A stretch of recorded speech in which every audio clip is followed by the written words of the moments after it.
बिहार के बक्सर के रघुनाथपुर स्टेशन पर हैं और वो स्थिति दिखाने का प्रयास कर रहे हैं जो 140 करोड़ देशवासी सपने में भी नहीं देखना चाहते हैं।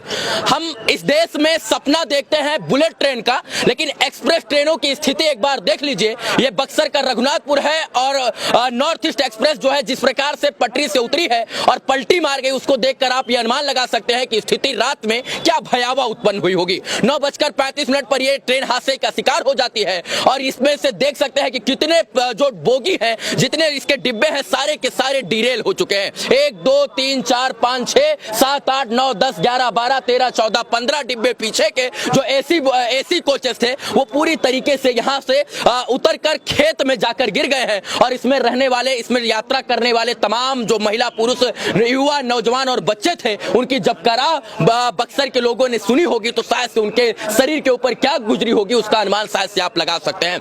ये इतनी स्थिति भयावह है कि इसका अनुमान आप इस बात से लगा सकते हैं कि सारे के सारे डिब्बे जो हैं वो पटरी से उतर गए हैं। क्या समस्या थी, क्या कारण था कि इतने तेज से जा रही ट्रेन हादसे का शिकार हो गई, अभी कुछ समझ में नहीं आया। 4 महीने के अंदर ये दूसरा सबसे बड़ा रेल हादसा है। इससे पहले बालासोर रेल हादसे ने पूरे देशवासियों की रूह को हिला कर रख दिया था और सबकी नींद उड़ा कर रख दिया था। आज बिहार के बक्सर के रघुनाथपुर में यह हादसा जो है ये सोचने का विषय है, गंभीर विषय है कि आखिर ऐसे हादसे क्यों हो जा रहे हैं। हम टेक्नोलॉजी की बात करते हैं, हम 21वीं सदी के आधुनिक भारत की बात करते हैं, हम जो है विश्व गुरु बनने का सपना देखते हैं, हम बुलेट ट्रेन चलने का सपना देखते हैं, हम हाई स्पीड रेल का सपना देखते हैं और इसके बाद एक्सप्रेस ट्रेनें इस तरीके से और पैसेंजर ट्रेनें इस प्रकार से जो है पटरी से उतर जाती हैं। ये कहीं ना कहीं गंभीर विषय है और इंडियन रेलवे को सोचना पड़ेगा। आज सवाल कई हैं, उन सवालों को सोचना है और बताना, उनका जवाब देना है कि ऐसे हादसे क्यों हो जाते हैं। बालासोर ट्रेन हादसा अभी ढंग से उभरा ही नहीं था, 300-400 लोगों की इसमें मृत्यु हो गई थी कि इस रेल हादसे ने पूरे देश की जो है रोटे खड़े करके और पूरे देश को झकझोर कर रख दिया है।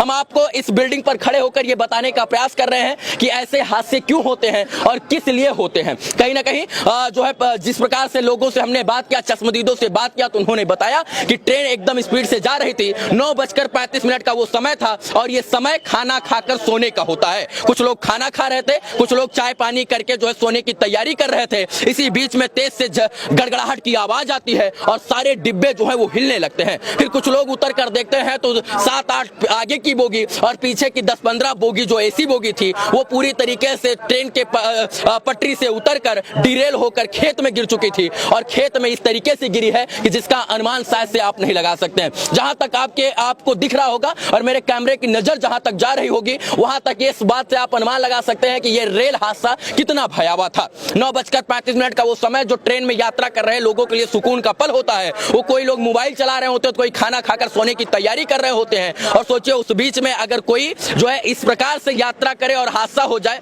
तो उसके लिए क्यों जो है ये सवाल हो जाता है। क्यों हुआ, कैसे हुआ, इन तमाम सवालों का जवाब मिलना अभी बाकी है। लेकिन इस वक्त रघुनाथपुर स्टेशन पर जो है बचाव दल काम कर रहा है। जब बक्सर के लोगों को और रघुनाथपुर के लोगों को इस हादसे के बारे में पता चला तो वो अपने घर से चाय पकौड़ा ब्रेड, इसके बाद तकिया तौलिया लेकर बचाने का कार्य प्रशासन से पहले से शुरू कर दिए। यहाँ पर देखिए अभी एक जो है एक हाइड्रा आया है और ये डिरेल बोगियों को जो है साइड में करने का प्रयास कर रहा है। पूरी तरीके से ट्रेन जो है इस रूट पर चलने वाली सभी ट्रेनों को स्थगित किया गया है। आवागमन पूरी तरीके से ठप है और एक भारतीय इंसान एसी बोगी में इसलिए सफर करता है क्योंकि उसको लगता है कि हम सुरक्षित रेल यात्रा कर रहे हैं, एसी में रहेंगे तो हम बेहद सुरक्षित रहेंगे और हद से ज्यादा सुरक्षित रहेंगे। लेकिन एसी बोगी का क्या हाल हुआ है ये आप देख सकते हैं।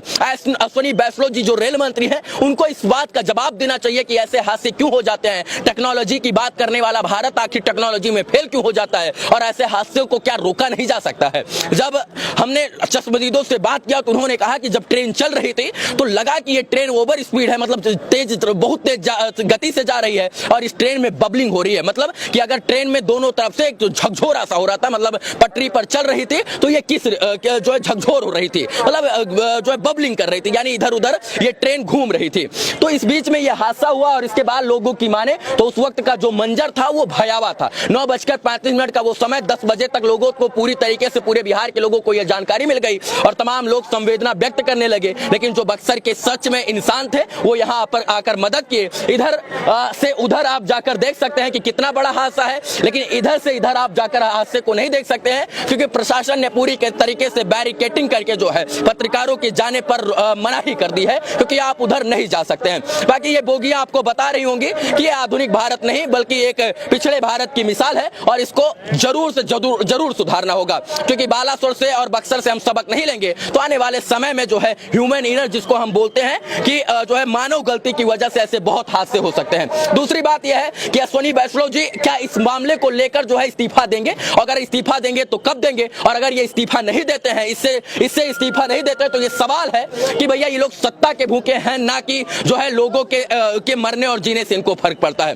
बाकी ये स्थिति है, इस स्टेशन को जो रघुनाथपुर स्टेशन था इसको मॉडल बनाने की कोशिश की जा रही थी और बताया जा रहा था कि इसको मॉडल स्टेशन के तौर पर विकास किया जाएगा, लेकिन भारत के मॉडल ट्रेनों की स्थिति ये है कि आप जो है इस बात से अनुमान लगा सकते हैं कि उनके 120 किलोमीटर प्रति घंटा से चलने वाली जो रफ्तार की ट्रेनें होती हैं वो 120-110 के स्पीड से जब चलती हैं तो डीरेल हो जाती है और प्लेटफॉर्म को फाड़ती हुई सीधा जो है मौत के गाल में समा जाती हैं। ये आपको भयावह मंजर थोड़ा दुखित कर रहा होगा, परेशान कर रहा होगा, लेकिन जो हुआ है वो सच में बहुत गलत हुआ है और जिस प्रकार से ये हुआ है इसकी अपेक्षा शायद से हम ना कर रहे थे, ना 140 करोड़ देशवासी कर रहे थे, ना कोई भारतीय कर रहा था। सपने में भी नहीं सोचा था कि इस तरीके का हादसा हो जाएगा। बालासोर के बाद ये सबसे बड़ा रेल हादसा इस साल का और इससे हमको सबक लेना है, सबक नहीं सबब भी लेना है और इसको सुधार रहे। हम टेक्नोलॉजी की बात करते हैं, कहां गई टेक्नोलॉजी? अगर टेक्नोलॉजी थी तो ऐसे रेल हादसे को रोका क्यों नहीं गया? अगर इसमें मानव जो है ह्यूमन एरर था, मानव की गलती थी तो क्यों थी, किस प्रकार से थी और ये हादसा क्यों